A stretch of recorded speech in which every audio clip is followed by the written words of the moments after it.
رسول اعظم صلی اللہ تعالی علیہ وآلہ وسلم کے پیارے دیوانوں، آج میں آپ کو ایک بہت ہی ضروری بات بتانے والا ہوں۔ کچھ لوگ یہ کہتے ہیں کہ اگر جسم پر چھپکلی گر جائے تو جسم ناپاک ہو جاتا ہے۔ اگر جسم پر چھپکلی گر جائے تو جسم ناپاک ہو جاتا ہے، غسل کرنا یہ واجب ہو جاتا ہے۔ اور انسان جب غسل کرے گا تو جس پانی سے وہ نہائے گا اس پانی میں سونے کی کوئی چیز ڈالے گا، اس کے بعد میں غسل کرے گا۔ کچھ لوگ یہ کہتے ہیں، تو میرے آقا کے دیوانوں میں آپ کو بتاتا ہوں، جو لوگ یہ کہتے ہیں وہ جہالت کی بنیاد پر کہتے ہیں، لا علمی کی بنیاد پر کہتے ہیں۔ ایسا کچھ بھی نہیں ہے کہ اگر آپ کے جسم پر چھپکلی گر گئی تو آپ کا جسم ناپاک ہو جائے گا، ایسا کچھ نہیں ہے۔ جو لوگ ایسا کہتے ہیں وہ جہالت کی بنیاد پر کہتے ہیں۔ میں ان لوگوں سے گزارش کرتا ہوں کہ جب تک آپ کو کسی بات کا علم نہ ہو، آپ کو دوسروں تک وہ بات نہیں پہنچانا چاہیے، کیونکہ جو ایسا کرتا ہے وہ گناہ گار ہو جاتا ہے۔ آپ کو اپنے مسائل علماء اکرام سے پوچھنا چاہیے۔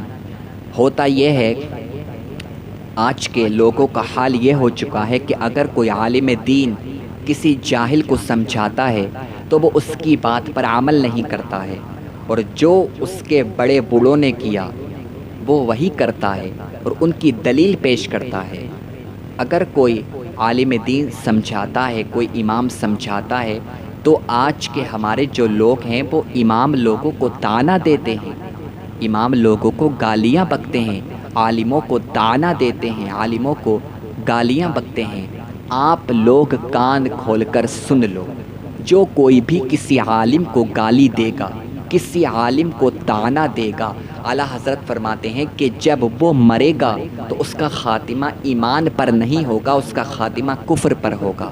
عالموں سے محبت کرو، عالموں سے پیار کرو، اور آپ کے جو بھی مسائل ہیں آپ علماء کرام سے پوچھو۔ امت کے رہنما ہیں علماء کرام، قوم کی رہنمائی کرتے ہیں، اور اگر آپ ان سے محبت سے بات نہیں کرو گے، اگر آپ ان سے محبت سے باتیں نہیں کرو گے تو آپ مجھے خود بتاؤ آپ کا حال کیا ہوگا، آپ کا انجام کیا ہوگا۔ علماء کرام سے محبت کرنا یہ بہت ہی زیادہ ضروری ہے، کیونکہ سرکار دو عالم صلی اللہ تعالی علیہ وآلہ وسلم ارشاد فرماتے ہیں، من زار عالما فکأنما زارنی، جس نے کسی عالم کی زیارت کی گویا کہ اس نے میری زیارت کی۔ من صافح عالما فکأنما صافحنی، جس نے کسی عالم سے مصافحہ کیا، سرکار فرماتے ہیں گویا کہ اس نے مجھ سے مصافحہ کیا۔ یہ عالموں کی شان ہے، یہ عالموں کا مرتبہ ہے، تو آپ عالموں سے محبت کرو، اور جو وہ آپ کو بتائیں آپ اس پر عمل ضرور کرو، کیونکہ جب آپ کے پاس میں علم نہیں ہے، آپ جاہل ہو، تو آپ کو دلیل مانگنے کا کوئی حق نہیں ہے۔ آپ یہ بات کیسے کہہ سکتے ہو کہ ہمارے بڑے بوڑھوں نے یہ نہیں کیا ہے تو ہم یہ کام کیوں کریں گے؟ جو ہماری بڑی بوڑھیاں تھیں انہوں نے ہمیں ایسا بتایا تھا، اب ہم اس پر ہی عمل کریں گے۔ اگر آپ جہالت میں ڈوبے رہیں گے تو آپ کی پکڑ ہو جائے گی، کیونکہ کچھ لوگ ایسے بھی ہیں، میں نے سنا ہے کچھ لوگ یہ کہتے ہیں کہ ہم تو جاہل ہیں، ہم تو جاہل ہیں، ہماری تو مغفرت ہو جائے گی۔ کل میدان محشر ہوگا، نفسی نفسی کا عالم ہوگا، کوئی کسی کا پرسان حال نہ ہوگا، اللہ تعالیٰ کی بارگاہ میں ہم عرض کریں گے، پروردگار ہم تو جاہل ہیں، ہم سے کس بات کا سوال ہو رہا ہے؟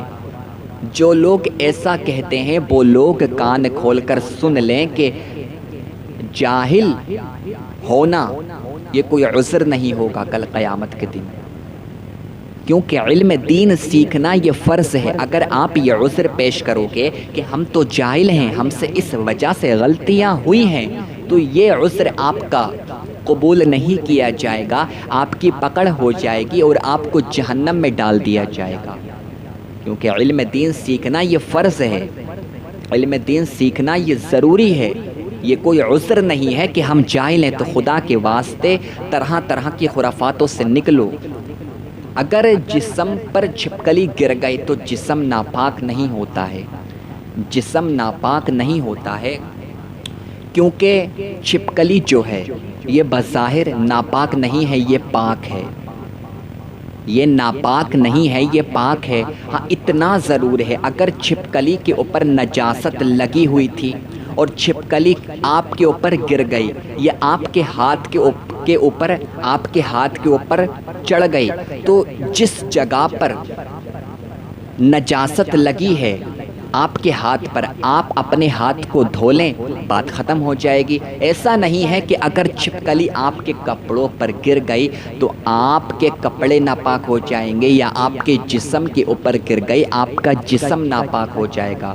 کچھ لوگ یہ کہتے ہیں کہ پانی میں سونے کی کوئی چیز ڈالنا ہو کہ تب غسل کیا جائے گا، تو یہ بھی بالکل ہی جہالت والی بات ہے، ایسا کچھ بھی نہیں ہے، لوگ جہالت کی بنیاد پر ایسا کہتے ہیں۔ اور میں آپ کو بتاؤں، چھپکلی جو ہے اس کی بیٹ بھی پاک ہے، اس کا جھوٹا بھی پاک ہے، اس کا جھوٹا ناپاک نہیں ہے۔ یہ الگ مسئلہ ہے کہ اگر کوئی کسی جگہ پر پانی کا برتن رکھا ہوا تھا، کسی جگہ پر پانی کا برتن رکھا ہوا تھا اور چھپکلی اس پانی میں گر جاتی ہے اور گر کر مر جاتی ہے، تب پانی ناپاک ہو جائے گا۔ اگر کسی پانی میں چھپکلی گر گئی اور آپ نے چھپکلی کو گرتے ہوئے دیکھا، اس کے بعد میں آپ نے چھپکلی کو نکال دیا، تو اب پانی ناپاک نہیں ہوگا، اب پانی ناپاک نہیں ہوگا۔ جب تک چھپکلی مرے گی نہیں تب تک پانی پاک ہے، پانی ناپاک نہیں ہوگا۔ تو آپ مجھے خود بتاؤ، جب چھپکلی کی بیٹ پاک ہے، چھپکلی کے گر جانے سے، اگر چھپکلی نہیں مری ہے اس کے گر جانے سے پانی ناپاک نہیں ہو سکتا، تو آپ کا جسم کہاں سے ناپاک ہو جائے گا؟ آپ کا جسم کہاں سے ناپاک ہو جائے گا؟ اس وجہ سے میں آپ سے کہتا ہوں کہ جہالت سے نکلو اور یہ عذر پیش مت کرو کہ ہم جاہل ہیں، ہم پڑھ نہیں سکتے۔ آج سب کچھ آسان ہے، آپ پڑھ سکتے ہو اگر آپ سچے دل سے یہ ارادہ کرو، اگر آپ محنت کرو گے تو آپ کے پاس میں علم ضرور آ جائے گا، اور ضروری مسائل آپ اپنے امام سے پوچھا کرو۔ جب آپ نماز پڑھنے جایا کرو تو روز ایک آپ مسئلہ سیکھو۔ اگر آپ روزانہ ایک مسئلہ سیکھو گے تو آپ ذرا خود سوچو کہ ایک مہینے کے اندر ہمیں کتنے مسائل یاد ہو جائیں گے، پھر ہمیں کسی سے پوچھنے کی کوئی ضرورت بھی نہیں پڑے گی، اور ہم بے شمار خرافاتوں سے نکل کر دین کے راستے پر آ جائیں گے، اور ہم صحیح طریقے سے اپنی زندگی کو گزاریں گے۔ کیونکہ نالج کا ہونا یہ بہت ہی زیادہ امپورٹنٹ ہے۔ نالج کے بنا انسان کھاتا تو ہے مگر وہ مردہ ہے، اس کی کہیں بھی پکڑ ہو سکتی ہے، اس کی کہیں بھی ہنسی بن سکتی ہے، لوگ جاہلوں کا مذاق اڑاتے ہیں۔ اس وجہ سے میں آپ سے کہتا ہوں کہ جتنے مسائل سیکھنا آپ کے اوپر ضروری ہیں، جو ڈیلی لائف کے مسائل ہیں، آپ ان مسائل کو ضرور سیکھو تاکہ آپ کو پریشانی کا سامنا نہیں کرنا